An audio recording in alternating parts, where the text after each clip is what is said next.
Hi guys.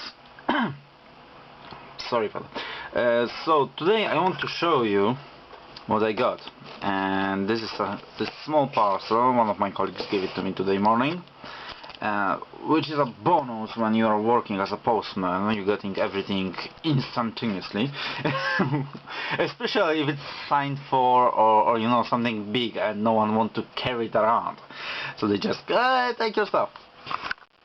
Anyway, another good thing, I was overexcited when I ordered that stuff, probably because I put all the address okay, just the name of the city. I put my home city back in Poland, but I got it right, so that's good. Probably you know from the title what will be in here, but I will show you anyway. This is a parcel from the Warlord Games company. As you can see, we have some covers. Covers. Anyone remember this game? Like a puzzle game where you have an ant pushing around some dominoes and trying to, you know, chuck them out, all of them. And there was a yellow dog eating covers after each level. That was a cool game. So we have one small packet and another small packet. Let's start with the smaller one. This is a guy for the bolt action World War II. It is one of the partisans.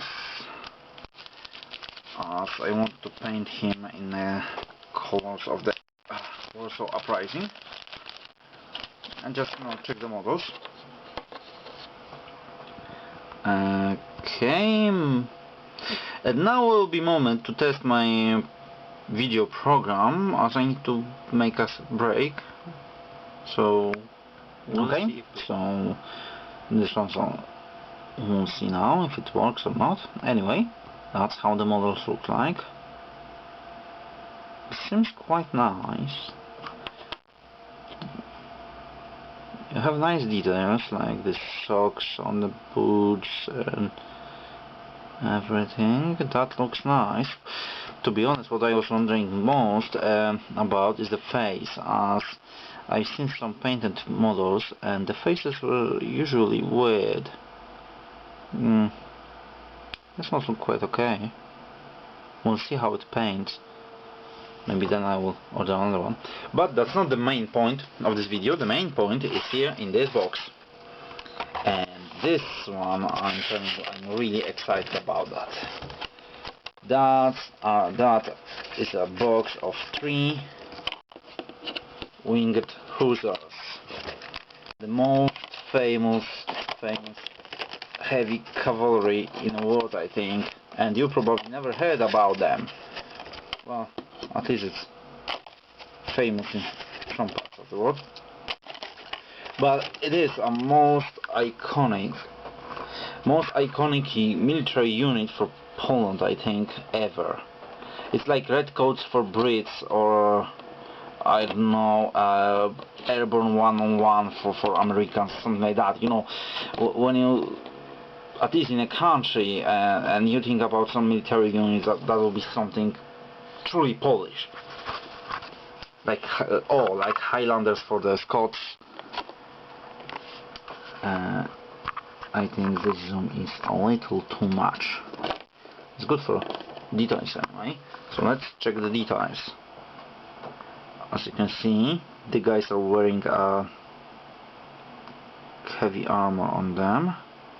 Nice helmets with the cover for the nose and most of the mouth. At the back they have a even with the head, cool. Traditionally they wear a pelt of the fur. That could be a foal or a wolf, and then for some really you know, rich guys, they even wear like some wild cats, panthers or tigers even. Yeah. Let's check the other one. So we have a breastplate. This one is called Karwasz. It's protecting your forearm. the armor of this unit changed a lot on the history, just adapting, you know, to the most actual fighting styles. So first they were like a proper big heavy armor, then they decided it's slowing them down too much and there's no point, so they went for the chainmail stuff. Then they decided chainmail is not good enough, so they changed to at the end to this one. So they wearing a breastplate, a carvage on the hands, the helmet with this funny cover for the face. There's like a how you call it? You see what I mean? There's this folding cover for the upper legs and the normal plate for the lower legs. Same for the neck in here. You have a small punch in here, but basically, you know, the armor is not so heavy. The horses have been armored at the beginning, then they realized it's not helping too much because they're not swift, not fast enough, so they decide to take it down. And yeah, we can see a bandolier with the pistol on each side. They have two swords on them. On this model I can see one. They have a heavy sabers on the models. Maybe there's a sword on the... Yeah, there's a second sword is on the horse. See? Under the bandolier you have a sword in here. They could use three kinds of different sword types and changing what they wanted. They used a saber, specially designed for the cavalry fighting. They use a hussars, which is a long sword designed for thrusting from a horse. It was a really long one. It was between 120 and 160 centimeters long. Just, you know, to reach from a horseback to the people on the ground. Or they could use something called palash. I don't remember how palash is called in English. I'm pretty sure there's no name for hussars. And here's a sword.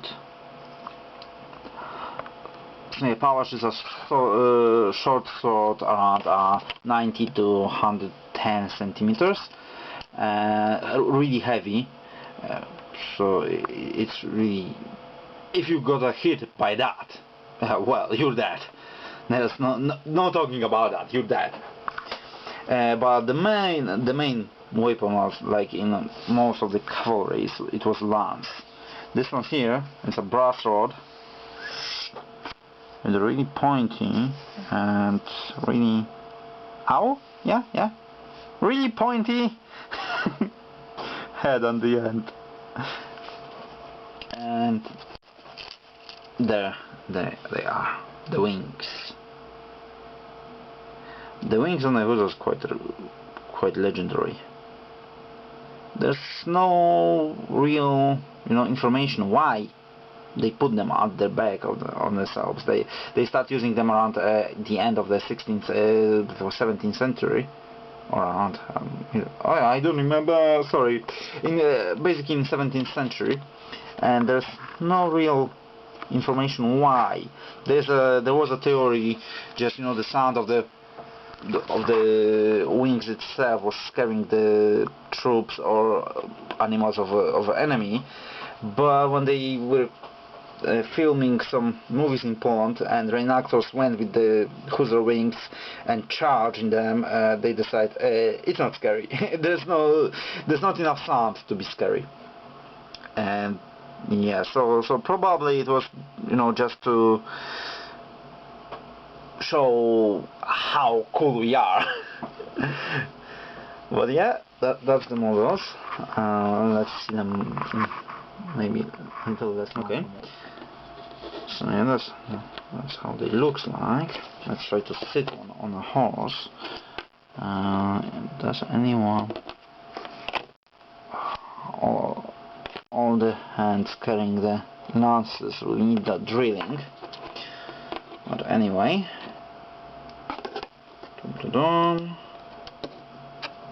first one here, second one here. Ah, this one was drunk. But if you want some more information about them, I will put a link on the bottom for a quite nice article about the history of the hussars, and basically some information how to paint them, what they were, what was the weapons and everything like that. And I will try to add some video showing reenactments, but still they look quite cool when they charge. I just can just imagine the siege of Wien, when there was 150,000 of Ottomans besieging the Wien, 20,000 of Polish cavalry, from what 1/3 was heavy hussars, winged hussars. They charged on them from the forest in a surprise attack, and they crushed Ottomans basically. But just imagine sheer power of 20,000 horsemen charging. Probably that was probably an earthquake for the Ottomans. But honestly, I'm so excited about them. I just can't wait to paint them. But for that, I will need to put the furniture in a place, because it still looks like that in the room. Okay, that's some wardrobe pieces. There's one wardrobe there. There's some stuff in here. There's everything packed in this corner. Basically, it's a storeroom now. But that will change hopefully today. Okay, now I will end this video and try to put it together and show you. And I promise next video will show you the model I finished last time. But I was so excited about this, guys, I needed to show you right now. Okay, see you guys, bye bye.